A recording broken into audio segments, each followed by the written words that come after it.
अस्सलाम वालेकुम।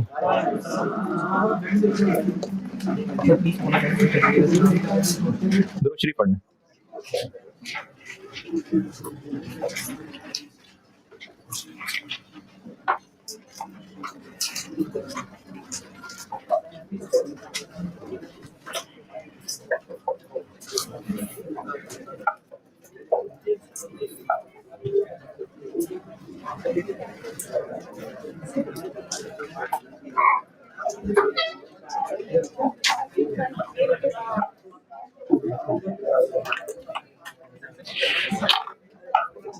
एक सवाल दिया था, पूरा जुमला तो सुन ले। एक सवाल दिया था ऑटम 2014 का और एक सवाल दिया था स्प्रिंग 2012। कोई बात नहीं यार, मैच बहुत अच्छा हुआ था।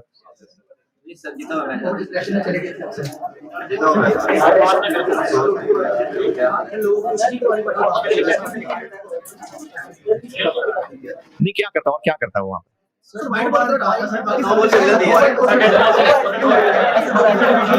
नहीं, चलो, जो भी अंपायरिंग का जो भी इशू है भाई, खेले तो अच्छे ही है ना। 4-5 बॉलर होने चाहिए थे। नवाज का ओवर नहीं होना चाहिए था।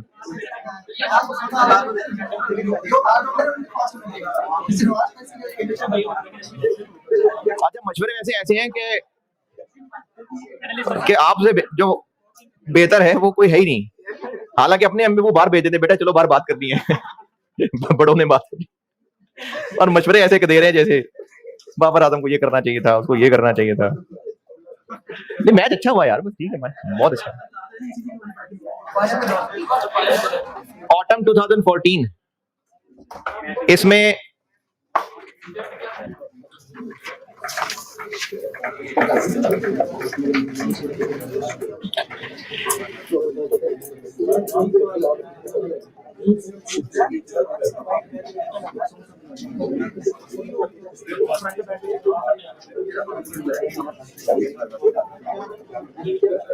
ये 21 है, ये 20 है।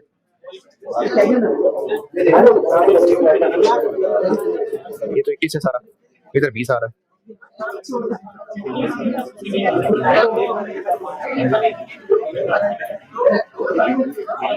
सॉरी, 21।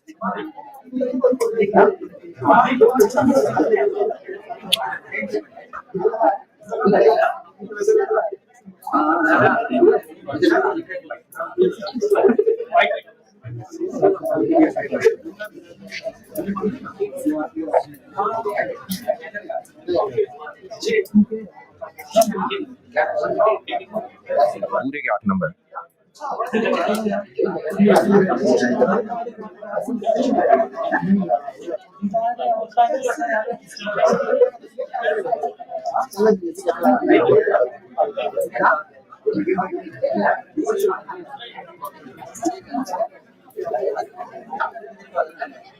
अभी कोई और आया टेस्ट देने के लिए?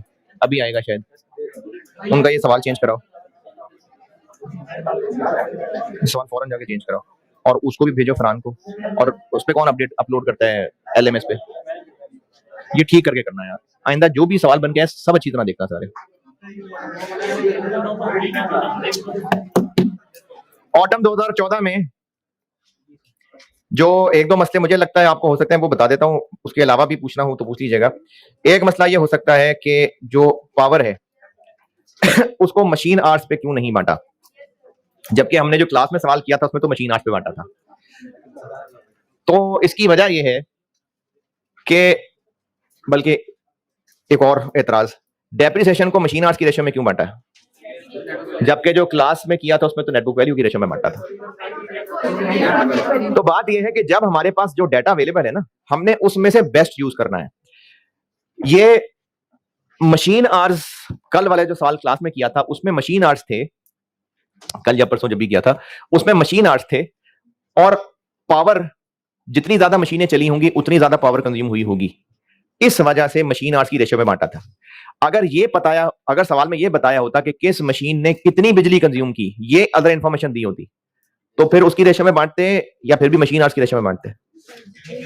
दोबारा बता रहा हूं, मशीन आवर्स दिए हुए थे जो क्लास में सवाल किया था, स्प्रिंग 14 शायद, जो भी क्लास में किया था अल्फा लिमिटेड, उस सवाल में मशीन आवर्स के अलावा ये भी अलग से बताया होता कि बिजली के पावर के कितने यूनिट्स कंज्यूम किए किस किस डिपार्टमेंट में, तो फिर उसकी रेशियो में बांटते या फिर भी मशीन आवर्स की रेशियो में बांटते। तो ये जो किलोवाट आवर्स है ना, ये पावर कंजम्पशन ही के यूनिट्स होते हैं।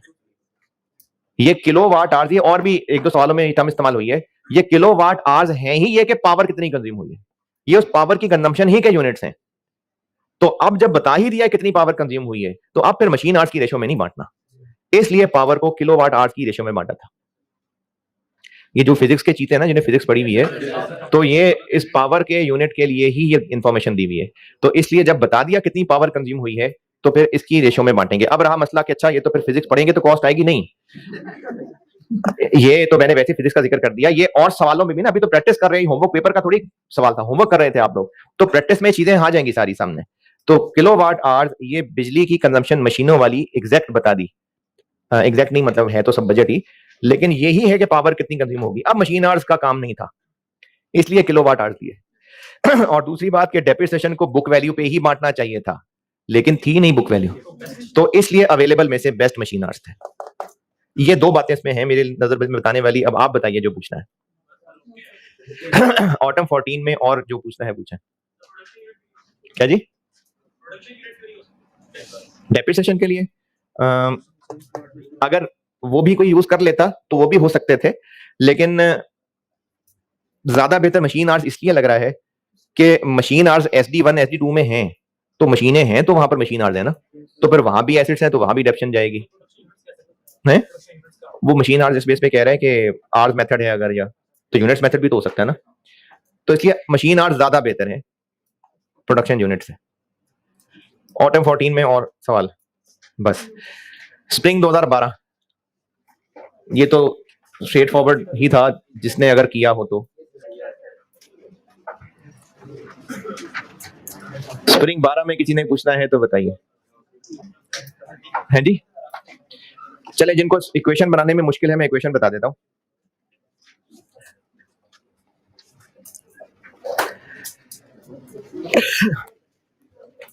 एक डिपार्टमेंट था X और एक Y था।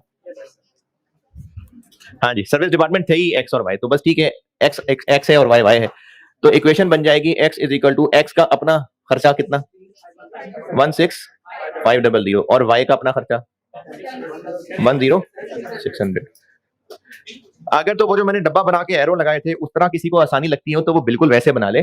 जिसने डायरेक्ट इक्वेशन बनानी है तो डायरेक्ट इक्वेशन का ये बताया था कि जो इनके अपने अपने कॉलम्स में आ रहे हैं ये वो हैं, प्लस ये X वाली इक्वेशन है तो इधर Y आ जाएगा, Y वाली इक्वेशन में यहाँ X आ जाएगा।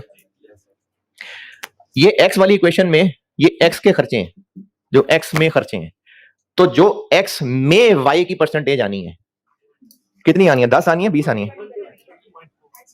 X में Y को बांटेंगे तो 20, तो X में Y को बांटेंगे 20, और जब X को बांट रहे होंगे तो Y में कितना बांटेंगे, तो Y में X को 0.1 बांटेंगे। ये ऐसे बनेगी इक्वेशन। स्प्रिंग 12 चलें करते हैं और मैं बोर्ड पे कर देता हूं। स्प्रिंग 2022 नहीं, लेटेस्ट नहीं, स्प्रिंग 22, स्प्रिंग मार्च 2022। जिनके पास पास्ट पेपर्स हैं तो उसमें स्प्रिंग 22 क्वेश्चन नंबर 5, और पैक की बुक है तो उसमें 50s में कोई है शायद,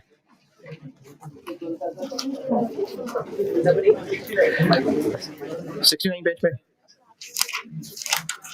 जी, पैक की बुक में 69 पेज पे है, कैलिफोर्निया लिमिटेड। जिनके पास पैक की बुक है पेज 69, कैलिफोर्निया लिमिटेड। जिसके पास कहीं और की कोई और बुक है तो पास्ट पेपर्स में स्प्रिंग 2022 अटेम्प्ट का क्वेश्चन नंबर 5, कैलिफोर्निया लिमिटेड। पढ़ लीजिए, मैं करता हूं बोर्ड पे।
हाँ जी,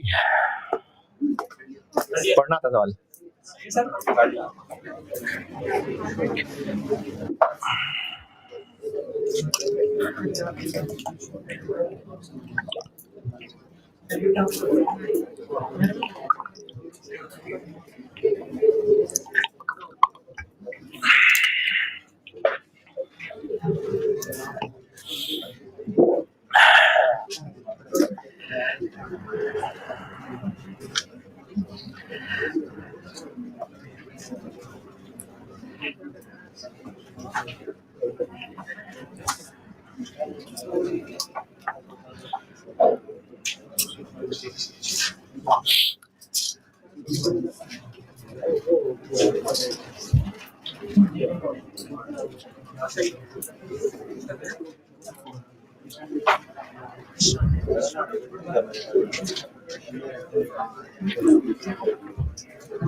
कितना सा लगेगा?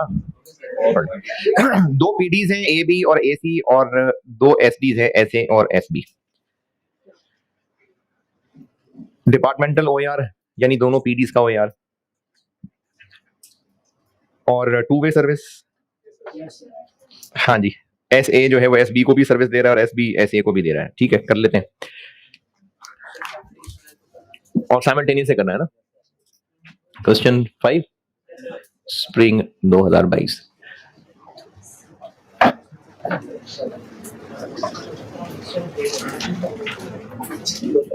ए बी और ए सी और एस ए और एस बी, और रुपीज थाउजेंड्स।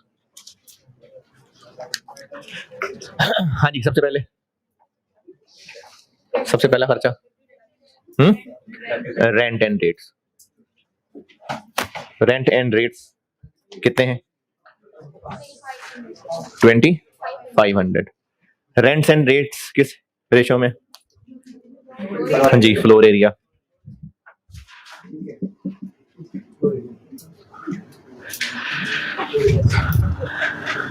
जी, फ्लोर एरिया तो बांटे, फ्लोर एरिया की रेशो में बांट लीजिए,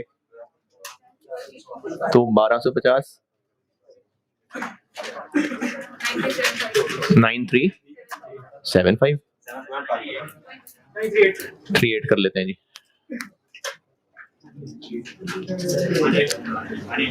188 125, ये तो ऊपर निकल गई बात। 107 कर लेते हैं।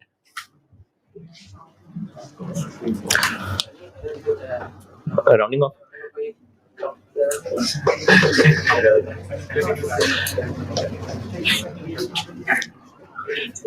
अच्छा, मैंने ना एक बात कही थी कुछ अर्सा पहले कि आप लोग बार बार पूछते रहेंगे, मैं बार बार बताता रहूंगा। राउंडिंग ऑफ का डिफरेंस कोई इशू नहीं है।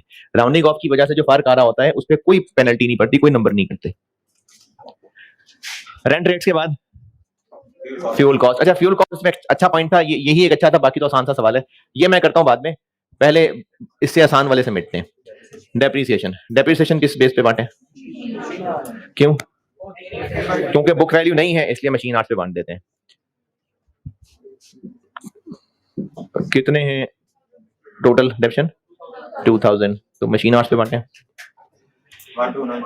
1294 706 बस।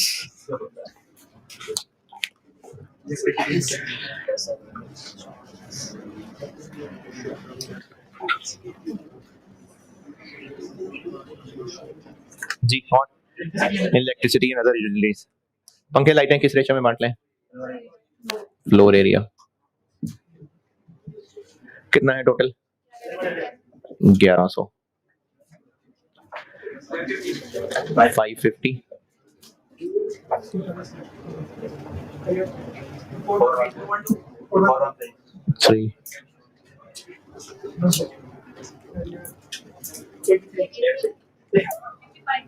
55। ये तो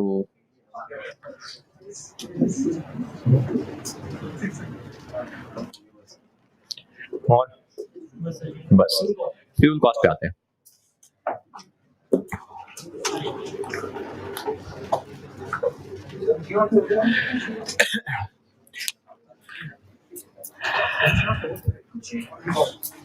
फ्यूल कॉस्ट के अलावा बाकी तीनों में कोई एतराज? ओवरहेड्स आसान है इसका मतलब? नहीं आसान नहीं है, आसान है यार, तो कॉस्ट आसान है ना। फ्यूल कॉस्ट सब लोग खामोशी से करें ट्राई, सवाल की रिक्वायरमेंट से ऊपर वाली लाइन ध्यान से पढ़ें और फ्यूल कॉस्ट को बांटें।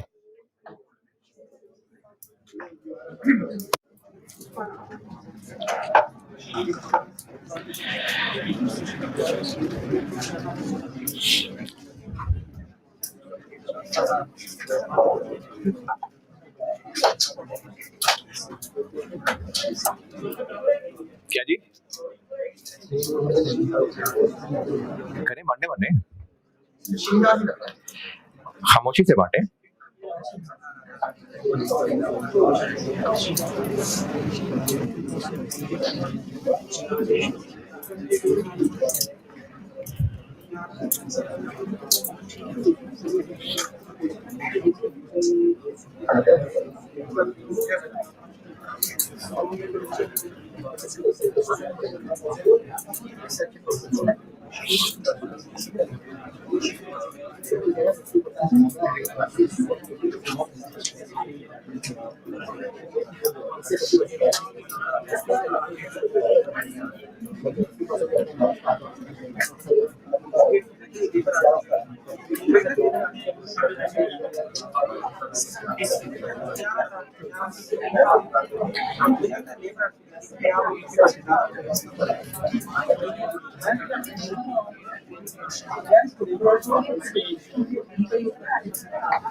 देखते हैं।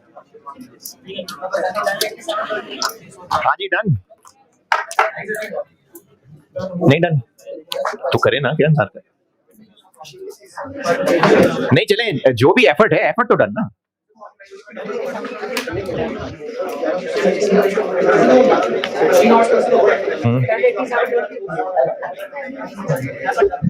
देखता हूँ बताएं। अच्छा ये फ्यूल गाड़ियों का फ्यूल नहीं है, ये मशीनरी का फ्यूल है। पावर और फ्यूल ये दोनों नाम इस्तेमाल होते हैं, ये मशीनरी की एनर्जी कंजम्पशन है। फ्यूल का वर्ड भी और पावर का वर्ड भी, ये जो मशीनरीज है ना, इनकी एनर्जी कंजम्पशन के लिए नाम इस्तेमाल होते हैं। तो पावर का वर्ड होता या फ्यूल का वर्ड होता तो एक ही तरह से करते। किस रेशो में बांटना चाहिए? अच्छा लास्ट लाइन ना लिखी होती तो किस रेशो में बांटते? Machine hours. क्यों? क्योंकि मशीन जितना ज्यादा चली होंगी, चलेंगी सारा बजट है, जितनी ज्यादा मशीन्स चलेंगी, जितनी ज्यादा देर मशीन्स चलेंगी, उतनी ज्यादा फ्यूल कंजम्पशन होगी। अच्छा इस सवाल पे आता हूं वापस। ऑटम 14 जो होमवर्क दिया था उसमें पावर को मशीन आवर्स की रेशो में क्यों नहीं बांटा? नहीं तो मशीन जितनी ज्यादा देर चली होंगी उतनी ज्यादा बिजली इस्तेमाल हुई होगी, तो मशीन आवर्स में क्यों नहीं बांट लिया?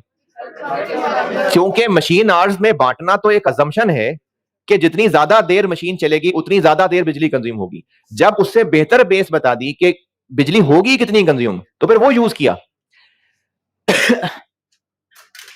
इस सवाल में मशीन आवर्स दिए हुए हैं, अगर लास्ट लाइन सवाल में ना लिखी होती तो जरूर हम मशीन आवर्स ही ले लेते, क्योंकि जितनी ज्यादा मशीन यूज होगी उतनी ज्यादा उसकी पावर कंज्यूम होगी।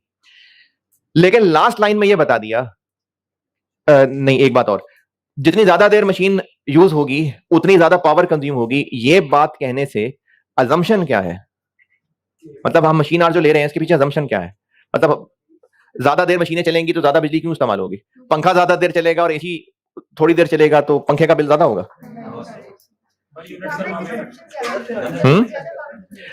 तो फिर हम मशीन आवर्स की रेशो में बांट के तो यही कह रहे होते हैं ना कि जो ज्यादा देर मशीनें चलेंगी तो उन वहां पावर कंजम्पशन ज्यादा।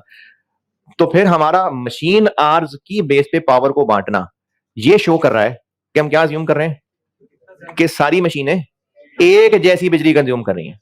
यानी अगर मशीन ए 1 घंटा चले, मशीन बी 1 घंटा चले, मशीन सी 1 घंटा चले, मशीन डी 1 घंटा चले, सबकी उस 1 घंटे में पावर कंजम्पशन एक जैसी होगी। ये अजम्पशन होती है इसके पीछे। मशीन आवर्स को यूज करने की अजम्पशन ये है कि सबकी पावर कंजम्पशन एक रेट से हो रही है। जरूर ऐसा ही करते, लेकिन लास्ट लाइन ने बता दिया कि एक की फ्यूल कंजम्पशन दूसरे से ज्यादा है। तो अब अगर दोनों 1-1 घंटा मशीनें चलें तो बराबर फ्यूल कंज्यूम होगा? नहीं। तो अब आप सिर्फ मशीन आवर्स नहीं ले सकते, अब इसके लिए काम करना पड़ेगा। इसको मैं वर्किंग वन कह देता हूं। डिपार्टमेंट ए बी और डिपार्टमेंट ए सी।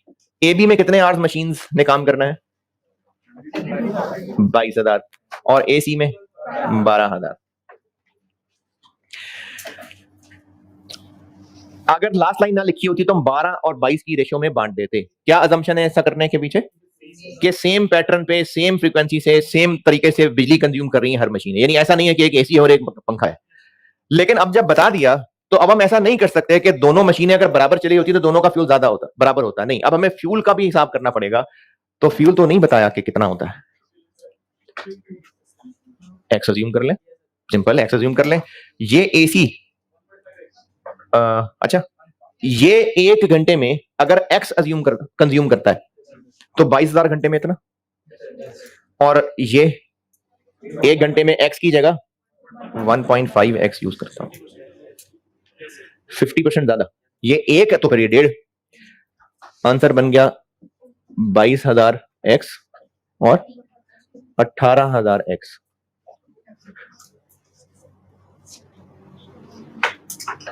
एक्स रहने दे, करनी तो रेशो ही यूज है। अब ये इस रेशो के अंदर बटेगा।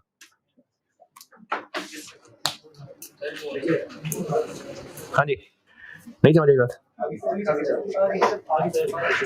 बात, समझ आई कि नहीं? रिपीट। अच्छा लग रहा बोलना कि दोबारा 22,000 नहीं अच्छा लग रहा बोलना। 22,000 आवर्स इस डिपार्टमेंट की मशीन यूज होंगी, 12,000 इस डिपार्टमेंट की मशीन यूज होंगी। अगर दोनों मशीन 1 घंटे में 10 लीटर फ्यूल कंज्यूम करती होती तो 22,000 घंटे चलने से इतना फ्यूल कंज्यूम हो जाता और 12,000 घंटे चलने से इतना कंज्यूम हो जाता। नहीं, मैंने कहा अगर दोनों 10-10 लीटर लेती तो टोटल इतना फ्यूल कंज्यूम होता ना। लेकिन ये इसके बराबर नहीं है, ये 50% ज्यादा फ्यूल ले रही है, यानी ये 15 फ्यूल ले रही है। तो इन मशीनों के चलने में टोटल इतना फ्यूल इस्तेमाल होगा और इनमें टोटल इतना फ्यूल इस्तेमाल होगा। अब फ्यूल की क्वांटिटी निकल आएगी। जैसे होमवर्क वाले सवाल में मशीन आवर्स लेने की बजाय क्या यूज किया हमने कि असल में बिजली कितनी इस्तेमाल होगी, किलोवाट आवर्स। तो अगर ये पता चल जाए कि फ्यूल कितना कितना इस्तेमाल होगा तो फिर भी मशीन आवर्स की रेशो या फ्यूल की रेशो। अगर पता चल जाए कि कितना कितना फ्यूल इस्तेमाल होगा तो फिर फ्यूल की रेशो ना, फिर तो नहीं ना मशीन आवर्स की रेशो। ये मैंने फ्यूल निकाला। अब अगर 10 नहीं करना, चलो 1 कर लें, तो फिर इसको 1.5 कर लें। 100 करना है, ले 100 कर लें, फिर इसको 150 कर लें। 1000 करना है 1000 कर लें, इसको कर लें। रेशो यही रहनी है। तो इसलिए इसको x कह के इसको 1.5x कह दिया। अब ये जो इस वक्त ये आंसर निकला है ना, ये मशीन आवर्स नहीं है, ये फ्यूल कंज्यूम्ड है। अब आप उसको लीटर्स कह लें, गैलन्स कह लें, ये फ्यूल कंज्यूम्ड निकाला है मैंने, क्योंकि उसने फ्यूल कंजम्पशन बताने की बजाय उनको आर से लिंक करके बताया कि ये जितने 1 घंटे में जितना फ्यूल लेता है ये 50% ज्यादा फ्यूल लेता है। तो मैंने असल में ना ये फ्यूल निकाला है, ये मैंने फ्यूल के गैलन्स निकाले, ये मैंने आवर्स नहीं लिए, ये फ्यूल के गैलन्स लिए हैं और इनकी रेशो में बांटना है फ्यूल को। तो जब इसको इस रेशो में बांटेंगे तो पेपर मार्कर को कहेंगे कि वर्किंग वन देख लो जाके, वहां मैंने बेसिस निकाल दिए, ये वर्किंग वन, और इसकी रेशो में बांट दीजिए। टोटल कितना है? 1800, 990 और 810। चलें जी, ये टोटल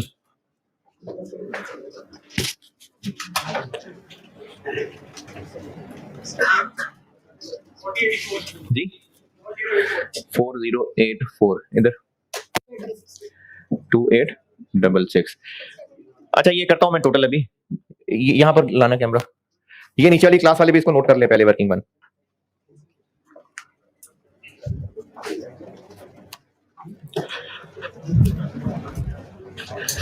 ये मैंने फ्यूल कंज्यूम्ड निकाला है, और ये इधर भी एक्स था, इधर भी एक्स था, तो मैंने एक्स काट दिया, तो ये रेशियो बन गई।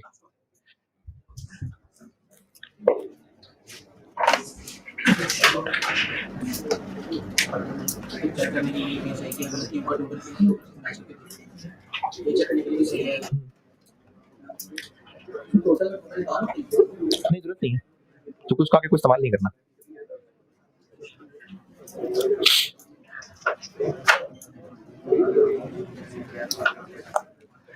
चलिए इधर जी 270180।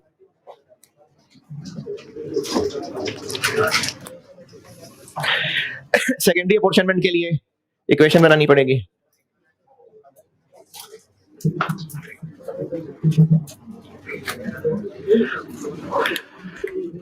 अच्छा वैसे तो एग्जाम के करीब सेशन एंड पे एग्जाम की नसीहतें करूंगा, लेकिन साथ साथ टॉपिक्स में बताता रहूंगा। अगर ये सवाल पेपर में होता और इस पॉइंट पे फंस जाए, तो जिस पॉइंट पे आप फंसे हैं उसी पे छोड़ के आगे ना बढ़िएगा, नहीं उसी पे छोड़ के सवाल ना छोड़ दीजिएगा, क्योंकि ऐसा नहीं है कि आपने एंड आंसर निकालना है, कंप्यूटर को वो आंसर नजर आएगा तो पूरे नंबर मिलेंगे, वो आंसर नजर नहीं आएगा तो जीरो, ऐसा नहीं है। हर कैलकुलेशन के नंबर है। कितने नंबर का सवाल है? अब इस 8 नंबर में से इस वाली लाइन के मैक्सिमम 2 नंबर होने थे, 2 से ज्यादा नहीं है इसके। अगर ये वाला पॉइंट नहीं समझ आ रहा, अब देखिए दूसरे नंबर पे है, मैंने तो आपको बाकी पहले करा दिया ना, ये आखिर में कराया, अदरवाइज तो दूसरे नंबर पे खर्चा है। अब जो स्टूडेंट को फ्यूल कॉस्ट की बात समझ ही नहीं आई होगी, इस पे 10-15 मिनट सोचता रहा, उसके बाद कहा ये सवाल मुझसे नहीं हो रहा, छोड़ के आगे बढ़ गए, तो 8 नंबर में से 6 नंबर जाया कर दिए। ये वाली फिगर नहीं हो रही, जो हो रहा है जैसे हो रहा है करें सॉल्व और लिखें, यहां जैसे टूटा फूटा हो रहा है मैक्सिमम गलत हो जाएगा, इस कैलकुलेशन के नंबर कटेंगे बस। उसके बाद जब आपने ये सारी फिगर्स लिख ली, ये टोटल निकाल लिया, सेकेंडरी अपोर्शनमेंट कर ली, उस सेकेंडरी अपोर्शनमेंट को बांट दिया, ओआर निकाल लिया, मिल गए 6 नंबर आपको। अगर सॉल्यूशन से मैच करेंगे तो सारी फिगर्स गलत हैं, क्योंकि एक फिगर ऊपर गलत थी, लेकिन एक गलती के बार बार नंबर नहीं कटते। अच्छा अगर ये कहेंगे कि सर टेस्ट में तो कट जाते हैं, तो वो एक लिमिटेशन है भी, वो तो आप जैसे बच्चे हैं जो टेस्ट मार्क कर रहे होते हैं ना, वो तो इसका नहीं ख्याल रख पाते, तो क्लास टेस्ट मार्क होते हुए ये नहीं ख्याल रख पाएंगे पूरी तरह से, लेकिन असल एग्जाम में तो क्वालिफाइड लोग ही चेक कर रहे होते हैं, और वो एक्सेल यूज कर रहे होंगे, वो पूरी कैलकुलेशंस कर रहे होंगे, अगर ईमानदारी से चेक कर रहे हैं तो वो एक गलती को बार बार पेनलाइज नहीं करते। इसलिए अगर सवाल पेपर में कर रहे होते और इस पॉइंट पे फंस जाते, तो सवाल नहीं छोड़ना, जो जैसा समझ आ रहा है, जिस तरह आ रहा है अज्यूम करके सॉल्व करें और आगे बढ़े। लेकिन थोड़ी सी मेहनत कर लेना, ये नहीं कि आप थोड़ी सी मुश्किल है अज्यूम करके आगे बढ़े और 20 मिनट में पेपर खत्म हो गया सारा। तो थोड़ी सी मेहनत जितनी बनती है वो करें। सेकेंडरी अपोर्शनमेंट, रिपीटेड डिस्ट्रीब्यूशन या साइमल्टेनियस इक्वेशन? साइमल्टेनियस। तो उसके लिए बना लेते हैं equation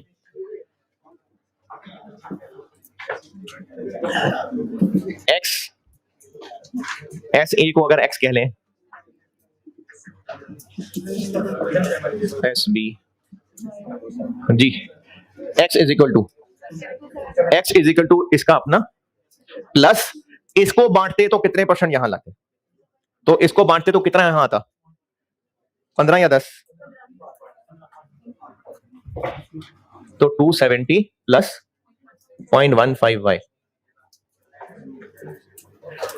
y is equal to जो इसमें अपना है 180 प्लस इसको बांटते तो यहां कितना आता 20, तो y is equal to 180 plus 0.2y, x 0.2x। और इसको कैलकुलेटर पे सॉल्व कर दें और x और y का आंसर निकाल दें। 306 307 और यहां 241।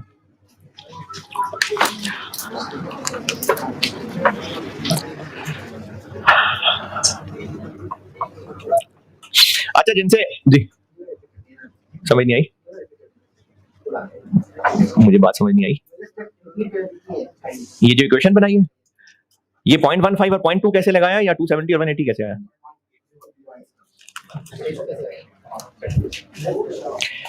जब इस 180 को बांटेंगे तो इधर, इधर और इधर कितने कितने परसेंट बांटना है?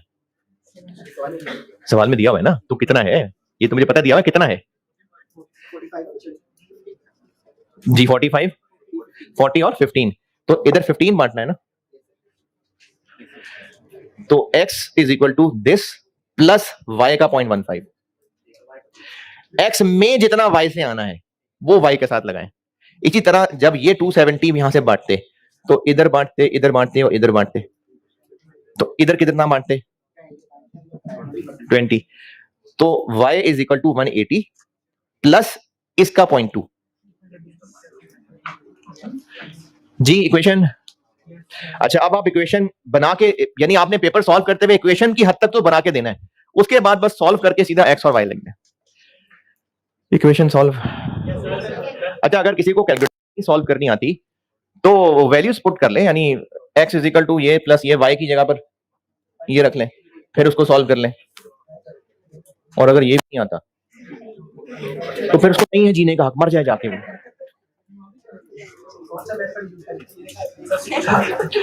Reducing balance method.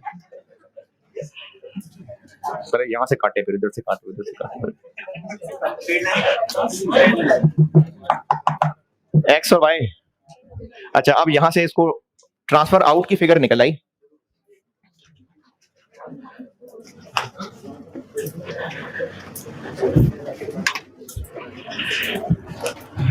S A को बांट दें, यहां बेशक 270 है, लेकिन साइमल्टेनियस इक्वेशन से हमें पता चल गया कि टोटल आउट करना कितना है, तो उसको अभी से ही 306 आउट कर देंगे। बेशक यहां नहीं है लेकिन हम कर देंगे 306 आउट।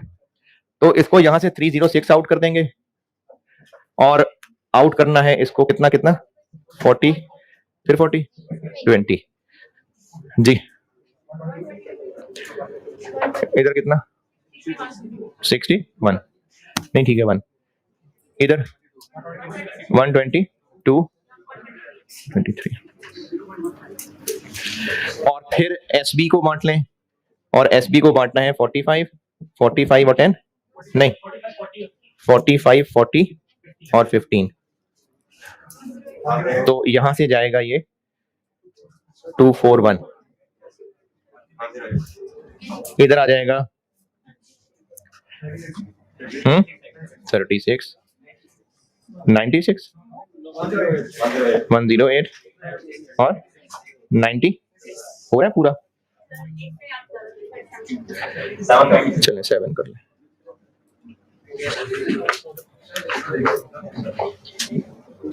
जीरो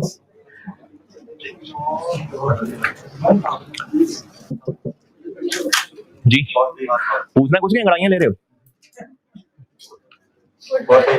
4, 3, 3, 0, 6। और इसके लिए OAR की बेसिस, इसके लिए मशीन आवर्स, कितने मशीन आवर्स? 22,000 machine hours. और इसके लिए लेबर आवर्स कितने? 10,000 लेबर आवर्स। तो OAR बन जाएगा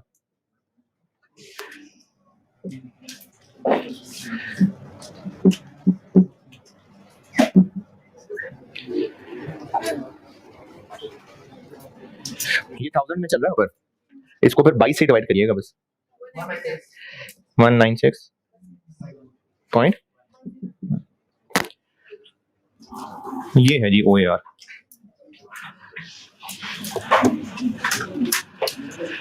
है थोड़े ज्यादा है।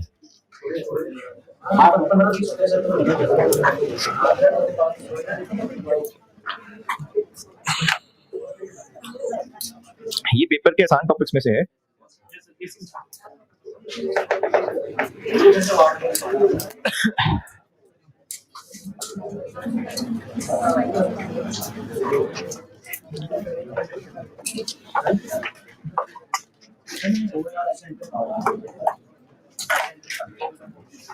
ठीक है।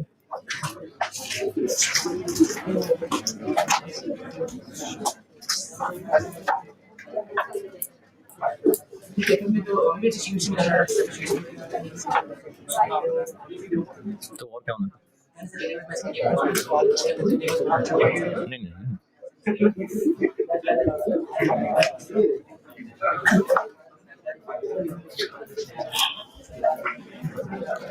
अच्छा, केस वन बस बहुत है।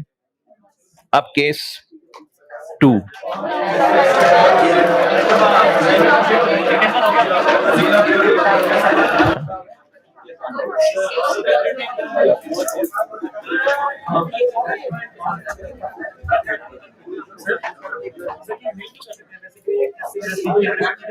क्योंकि एसडी की सवारियां भी पीडीज में बिठानी है ना, क्योंकि ओएआर से वहां के निकालने हैं।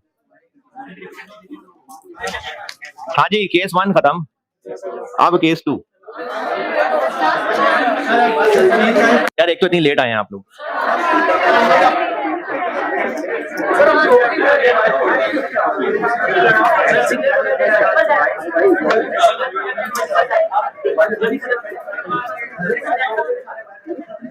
डिपार्टमेंट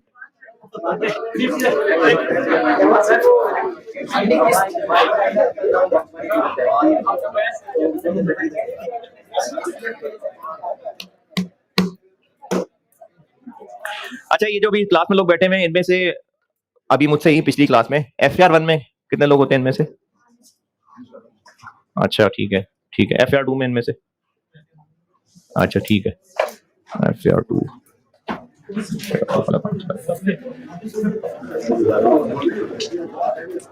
सही है। एफआर 1 ज्यादा एफआर 1 वाले हैं ना? एफआर 2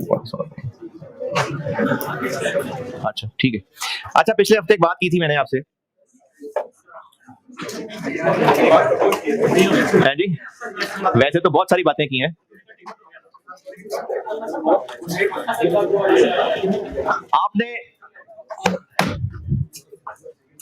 आपने कभी ये घर के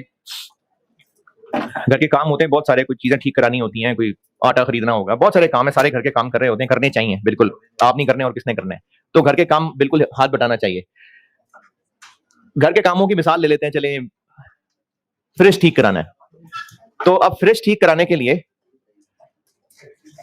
पूछते हैं किसी से, जानने वाले से, कोई अच्छा इलेक्ट्रीशियन है तो बताओ। ठीक है, पूछते हैं ये बात।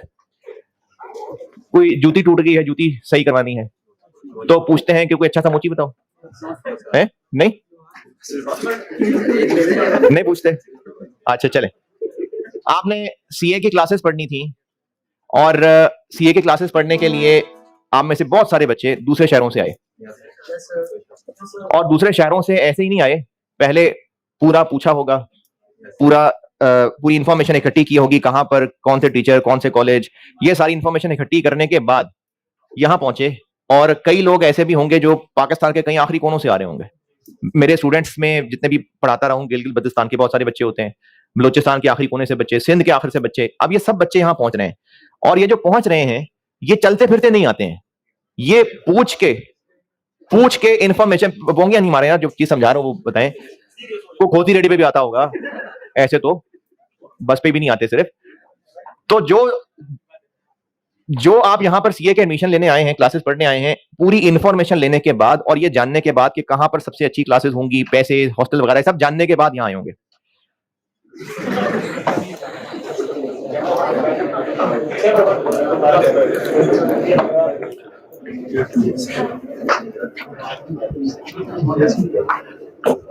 जूती जुड़वाने के लिए भी फिर कोई बेस्ट मोची पूछ लेते हैं।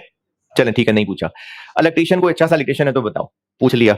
उसने कहा जी कि वो गवादर में एक बस्ती है, वहां पर मैंने एक देखा था इलेक्ट्रीशियन, बहुत जबरदस्त आदमी है, पूरे लाहौर का बेस्ट इलेक्ट्रीशियन है। तो फ्रिज ठीक कराने के लिए फ्रिज को गवादर ले जाएंगे या उसको लाहौर ले आएंगे, उसको सारा टीए डीए देंगे, पिक एंड ड्रॉप, उसको एयर टिकट बुक करा के, हैं करेंगे ऐसा? नहीं करेंगे ऐसा। चले और मिसालें लेते हैं। टेलर ढूंढना है, कपड़े सिलवाने हैं, तो कपड़े सिलवाने हैं तो उसके लिए कोई अच्छा सा टेलर ढूंढेंगे। और कुछ लोग जो ज्यादा सेंसिटिव होंगे वो अपने इलाके से काफी दूर छोड़ के भी इलाका, वहां भी टेलर तक पहुंच सकते हैं। कोई इतने जहनी नहीं, कोई इतने सेंसिटिव होंगे इस मामले में कि वो किसी और शहर से भी कपड़े सिलवा सकते हैं। गली मोहल्ले में अपनी पिछली गली में जो टेलर है वहीं से क्यों नहीं सिलवा लेते हैं? तो फिर सेटिस्फेक्शन चाहिए थी तो फिर मोची भी कोई अच्छा सा ढूंढते, वो क्यों गली मोहल्ले में कहीं से जूता ठीक करवा लिया। अच्छा चलें, कपड़ों की मिसाल लेते हैं। टेलर अच्छा सा ढूंढना था तो अब मैं दो तरह के कपड़ों की बात कर रहा हूं। एक कपड़े वो हैं जो शादी पे पहनने के लिए सूट सिलवाना है, और एक कपड़े वो हैं जो रात को सोने के लिए बस घर में पहनने के लिए इस्तेमाल करने हैं। तो अब जो रात को सोने के लिए कपड़े पहनने हैं उसके लिए भी इस शहर का बेस्ट टेलर, और जो 1.5 महीने की डेट देता होगा कपड़े सीने के लिए, उसे लुंगी बनियान सिलवाएंगे? नहीं। लेकिन शादी पे कपड़े पहनने हैं, उसके लिए बेस्ट टेलर ढूंढना पड़ेगा। तो अब एक खर्चे के लिए तो आप शहर पार भी आ रहे हैं, एक खर्चे के लिए प्रोविंस पार जाने को तैयार हैं, एक खर्चे के लिए अपने मोहल्ले से ही बाहर निकलने को तैयार नहीं है। हो तो ये सारी सर्विसेज ही नहीं है। तो इंसान की फितरत में शामिल है कि जब उसने जो चीज खरीदनी या कोई सर्विस लेनी है ना, उसके लिए वो चाहेगा तो बेस्ट ही, यानी जान के कोई निकम्मा मोची नहीं ढूंढेगा। मतलब ये नहीं ढूंढेगा कोई निकम्मा तरीन है तो बताओ जो जूते का सत्यानाश कर दे, जान के नहीं कोई ऐसा करेगा। या डॉक्टर के पास भी जाना होगा तो ढूंढ के ही उस इंसान के पास नहीं जाएंगे जो सत्यानाश कर देगा। अपनी तरफ से अच्छे की कोशिश करेंगे, लेकिन जितने छोटे छोटे काम होंगे उनके लिए कोशिश भी कम होगी, और जो ज्यादा इंपॉर्टेंट काम होंगे उनके लिए कोशिश ज्यादा होगी। आपको सीए पास करना था, आपने कैफ पास करना था, आपका पूरा करियर इस पे बेस कर रहा था, तो आपने अपना प्रोविंस भी क्रॉस कर लिया। तो जो क्लास टेस्ट हुआ करते हैं, क्या उनके लिए भी इतनी एफर्ट करेंगे? क्लास टेस्ट के लिए, जस्ट क्लास टेस्ट है, यानी आपका क्लास टेस्ट है कल। अब आपको ये जानना है क्लास की तैयारी मेरी सही हो नहीं पा रही, कुछ सवाल पूछने वाले बनते हैं, किसी ने बताया कि इन सवालों का जवाब वो एक ही इंसान दे सकता है, वो उधर थर के रेगिस्तानों के पार रहता है, तो चले जाएंगे वहां? नहीं जाएंगे, क्योंकि उसकी इंपॉर्टेंस निस्बतन कम थी। लेकिन कैफ पास करना है, तो कैफ पास करने के लिए आपका चूंकि पूरा करियर रिलेट कर रहा है, तो अब आप शहर भी क्रॉस करके यहां आ रहे हैं। इसी तरह से अगर कोई ऐसी हल्की फुल्की मौसमी खांसी बुखार है और अम्मा अब्बा ने कहा ठीक है बेटा डॉक्टर से कंसल्ट कर लो, दिखा लो डॉक्टर को, खा लो दवाई, हल्की फुल्की खांसी है, जो ना भी दवाई खाते तो कोई मसला नहीं था, फिर भी चलो डॉक्टर के पास चले जाते हैं, तो अब भी लाहौर का पाकिस्तान का बेस्ट सर्जन ढूंढेंगे? है नहीं। लेकिन अगर किसी को कोई ऐसी जानलेवा बीमारी हो गई है कि उसके लिए सर्जरी करनी है और वो बहुत सेंसिटिव है, कोई ब्रेन की सर्जरी है, बहुत सेंसिटिव सर्जरी है, अब किसी भी गली मोहल्ले के क्लिनिक पे जाके भी आपको आता ही है छैनी थोड़ी लें दिमाग ठीक कर दें, क्या है, या अब बेस्ट सर्जन ढूंढेंगे? और जिनके पास पैसे ज्यादा होंगे तो वो पाकिस्तान में बेस्ट सर्जन ढूंढने की बजाय वो इंग्लैंड में चले जाएंगे, लंदन चले जाएंगे। तो बात यह है कि जितना ज्यादा जरूरी है वो काम, उसके लिए उतनी मेहनत करने को तैयार है। एक तो जरूरी और कम जरूरी हो गया, फिर इसके अलावा हाँ एक और मिसाल जरूरी गैर जरूरी के अलावा, जो हॉस्टल ढूंढा जिसमें आप हॉस्टल में रह रहे हैं, ये भी एक रिहाइश है, और कल को अपना घर भी बनाएं, क्योंकि इंसान की बेसिक ख्वाहिशों में से है। शादी के बाद ये ख्वाहिश बढ़ जाती है औरत का अपना एक, जिस आपने अपनी अम्मी अब्बू को देखा ही है लाइफ में जिन लोगों ने भी, तो उनकी एफर्ट्स में से एक एफर्ट ये होती है कि घर बन जाए, तो ये अच्छा घर बन जाए। तो वो भी, और जिंदगी में एक ही बार होता है ये, कोई बहुत बार बार 2-2 साल बाद घर नहीं बदल रहे होते लोग, नॉर्मली एक जिंदगी में एक ही दफा होता है। तो अब ये जो जिंदगी में एक ही बार अपना घर ढूंढने के लिए मेहनत, और कैफ में 6 महीने के लिए गुलबा गाना था, उसके लिए हॉस्टल ढूंढने की मेहनत, सेम बराबर मेहनत होगी, उतनी ही रैकी करेंगे? नहीं, हालांकि है तो रिहाइश ही, तो फिर क्यों नहीं ज्यादा मेहनत हो रही दोनों में बराबर? ड्यूरेशन का फर्क है। यहां बस 6 महीने रहना है, तो जब रहना ही सिर्फ 6 महीने है तो 6 महीने के आराम के लिए इतनी एफर्ट की क्या जरूरत है? लेकिन जब रहना ही सारी जिंदगी है तो उसके लिए फिर अच्छी तरह घर ढूंढ के, सारी बातें पता करके, फैसिलिटीज जान के, एक्सेस देख के फिर फैसला करना पड़ता है। तो इंसान जो भी कोई गुड्स या सर्विसेज लेता है ना, खर्च करनी होती है, अपने रिसोर्सेज खर्च करने होते हैं, तो वो कितनी मेहनत करे, कितना खर्चा करने को तैयार हो जाए, डिपेंड करता है कि उस प्रोडक्ट या उस सर्विस से कितनी देर के लिए फायदा उठाना है, वो चीज कितनी इंपॉर्टेंट है उसकी वैल्यू के लिए, क्या लाइफ और डेथ का मामला तो नहीं है, क्या once in a lifetime opportunity है, ये मुख्तलिफ फैक्टर्स हैं। आप लोगों की कैफ की अटेम्प्ट है मार्च में, आप लोग उसकी मेहनत कर रहे होंगे, अभी नहीं तो कर ही लेंगे। अगर ये अटेम्प्ट हर महीने अवेलेबल हुआ करती, 6 महीने बाद नहीं, हर महीने अवेलेबल हुआ करती, क्या फिर भी इतनी मेहनत करते? जो मेहनत करते हैं मैं उनकी बात कर रहा हूं, जिनको उस फर्क ही नहीं पड़ता तो उनके लिए बात ही नहीं है। जो मेहनत करते हैं पास करने की, 6-6 महीने बाद अटेम्प्ट है, क्या हर महीने बाद अटेम्प्ट होती तो भी इतनी मेहनत करते हैं? तब भी इतनी मेहनत करते या कम करते? नहीं, पास होने की करते, लेकिन 6 महीने बाद अब दोबारा चांस आना है और हर महीने आ जाना है, तो कम मेहनत करते। क्योंकि अगले महीने फिर हो जाना है। लेकिन अगर 6-6 महीने बाद अटेम्प्ट है तो आपकी मेहनत ज्यादा हो रही है, क्योंकि 6 महीने जाया हो जाएंगे। अच्छा, अगर साल बाद अटेम्प्ट हो तो फिर और ज्यादा मेहनत हो जाएगी। और अगर जिंदगी में एक ही बार अटेम्प्ट हो और कहें कि फेल हुए तो गोली मार देंगे। अच्छा, सीए में आ गए हैं, बाहर नहीं निकल सकते, आ गए हैं। अब आपको ऑप्शन ये मिली है कि पेपर तो देने ही देने, पास करोगे तो रहोगे, नहीं तो मार देंगे। अब एफर्ट लेवल सबसे ज्यादा होगा आपका, सबसे ज्यादा एफर्ट होगा। अब ये जितनी बातें मैं कर रहा हूं ये बातें अकल में हैं, ये अकल की बात है। अच्छा, एक मिसाल और, आपके ही कजन्स या आपके स्कूल फेलोज, चलो पढ़ाना तो मैंने छोड़ दिया था ना, आपके ही स्कूल फेलोज, पुराने बचपन के दोस्त जिनके साथ खेलते थे, अब आप ही की एज में, और इसका सीरियस जवाब चाहिए मुझे आपसे, मुझे ना भी दें जवाब, खुद अपने आप को जवाब दे दीजिएगा। आपके वो कजन्स, वो स्कूल फेलोज, गली मोहल्ले के दोस्त जो बचपन में आपके साथ ही उठते बैठते खेलते रहे हैं, लेकिन अब इस वक्त वो अपनी सारी जवानी मजे में एंजॉय कर रहे हैं, वो कहते हैं जी क्या ये तुम लोग पागलों की तरह पढ़े जा रहे हो, हम तो जवानी मिली, हम तो खेलेंगे भी, और वो पूरी तरह से एंजॉय कर रहे हैं, हलाल तरीकों से एंजॉय कर रहे हैं। अब आपकी नजर में वो बेवकूफ हैं, उनकी नजर में आप बेवकूफ हैं, सही कौन है? सीरियस है आप, सीरियस। अगर आपको लगता है कि वो सही सोच रहे हैं तो आप गलत जगह पर आ गए। आप लोग सही हैं क्योंकि आप अपना फ्यूचर सामने रख के अभी 2-4-5 साल लगाने को तैयार हैं, और वो अभी इन 2-4 साल मजों के लिए अपना फ्यूचर खराब करने को तैयार हैं। वो बेवकूफ हैं, आप अकलमंद हैं। अब आपको इतनी अकल तो है, हम सबको इतनी अकल है, लेकिन हमारी जिंदगी की अभी तक की एफर्ट, आपके पेरेंट्स समेत अभी तक की एफर्ट हम कर ही सिर्फ और सिर्फ दुनिया की पोजीशंस के लिए रहे हैं। और इसमें सबसे पहला कसूर, आपसे भी पहले कसूर आपके वालिदैन का है, क्योंकि आपके वालिदैन ने आपको इस बात पे तो जरूर पिटाई भी लगाई, फेंटी भी लगाई कि फलाने के देख नंबर तो देखो इतने आ रहे हैं, तुम्हारे नहीं आ रहे। अब आप लोग सीए में हैं और आपको ताने मिलते होंगे कि फलाने का बच्चा तो डॉक्टर बन रहा है ना, फलाने का तो इंजीनियर बन रहा है, ये मिलते हैं ताने। अगर रीजनेबल फैमिलीज हैं, अगर तो कहते हैं पुत्र जो मर्जी कर जाके, फिर तो कोई ताने नहीं ना। लेकिन अगर उनको फिक्र है आपके करियर की तो फिर जरूर ताने मिलते होंगे आप। फिर इसी तरह से आपको जब छोटे होते भी तैयार किया जा रहा था, मोटिवेट किया जा रहा था, तो मेजोरिटी हमारे माशरे के अंदर तैयार किया जा रहा था, पढ़ के नंबर अच्छे लेने, तुमने नंबर अच्छे लेने हैं, कुछ बन जाओ, कुछ कामयाब हो जाओ। ये बेटा हमारे साथ इतनी बड़ी गलती हो गई ना कि हमें तैयार ही, हमें टारगेट ही ये बताया जा रहा है कि उससे हासिल ही दुनिया होनी। अच्छा, उसके बाद क्या, उसके बाद आगे क्या है? जितने भी कामयाब इंसान आपकी जिंदगी में, आपकी फैमिली में रहे हैं, जिनको देख के आप मोटिवेट हुए, आपके वालिदैन मोटिवेट हुए, डॉक्टर थे, इंजीनियर थे, किसी कंपनी के सीईओ थे, कोई साइंटिस्ट थे, जो भी थे, जर्नैल थे, उसके बाद उनके साथ क्या हुआ, या अगर अभी तक नहीं हुआ तो उसके बाद क्या होगा? अल्टीमेटली मर जाएंगे, अल्टीमेटली बहरहाल मर जाएंगे। तो हम उसके बाद नहीं सोच रहे कि उसके बाद क्या हो रहा है हमारे साथ। तो हम लोग इतने अक्लमंद हैं कि 6-6 महीने बाद अटेम्प्ट दोबारा आ जानी है, लेकिन फिर भी हम 6 महीने जाया ना हो इसलिए मेहनत कर रहे हैं। और अगर once in a lifetime attempt हुई तो मेहनत और ज्यादा होनी चाहिए, लेकिन नहीं है। जिसको लगता है ना कि मर के बाद खत्म हो जाएगी, तो उसको फिर जब दोबारा जिंदा किया जाएगा उसको लग पता जाएगा। मर के मौत नहीं आनी है, सिर्फ इंतकाल होना है, ट्रांसफर होना है, इस दुनिया से ट्रांसफर हो जाना है आगे, और 3-4 फेजेस से गुजर के फिर आगे पहुंचना है। अब वो सारा कुछ जो है ना वो फिर कभी खत्म होने वाला नहीं है। तो हम इतने अकलमंद हैं कि अपनी जिंदगी के 25-30 साल अच्छे गुजार लें। और ये अच्छे की डेफिनेशन हमारी सही नहीं है, अभी हमारी अच्छे की डेफिनेशन भी सही नहीं है। हम अच्छा समझते हैं जिसके पास रिसोर्सेज ज्यादा हो, कसरत और बरकत में फर्क होता है। हम लोग टारगेट कर रहे हैं उन 25-30 साल को कि वो अच्छे गुजर जाएं। फिर कह रहा हूं अच्छे की डेफिनेशन हमारी ठीक नहीं है, वो 25-30 साल अच्छे गुजर जाएं, इसकी हम धुन में लगे हुए हैं और पता ही नहीं कि 25-30 साल है भी कि नहीं है।